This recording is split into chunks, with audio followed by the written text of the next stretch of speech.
Eringizni hamma sirlarini ochadigan odam bo'lsa, necha soat suhbatlashardingiz? Unaqa odam bilan gaplashmasdim. O'lay agar. Erkak kishi bo'lsa kut bo'ladi, erim sirini ochmoqchi. Ayol kishi bo'lsa biron joyda xo'rlanib qolib ketgan, meni xotirjamligimni buzmoqchi. Eshitmayman. Nima keragi bor o'zimni sog'lig'imni yo'qotib, oilamni tinchini buzib, bolalarimni rohatini yo'qotib, o'zim qaltirab, urush qilib, janjal qilib, yig'lab, stress nima keragi bor?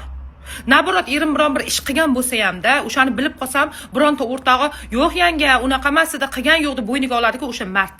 O'shanga eshigim har doim ochiq. Erimni sirini bekitdimi, u menga yaxshilik tilayapti, meni oilam tinch bo'lishini xohlayapti, ziyon yetishini xohlamayapti. O'sha odam mard. Men eshigim ochiq.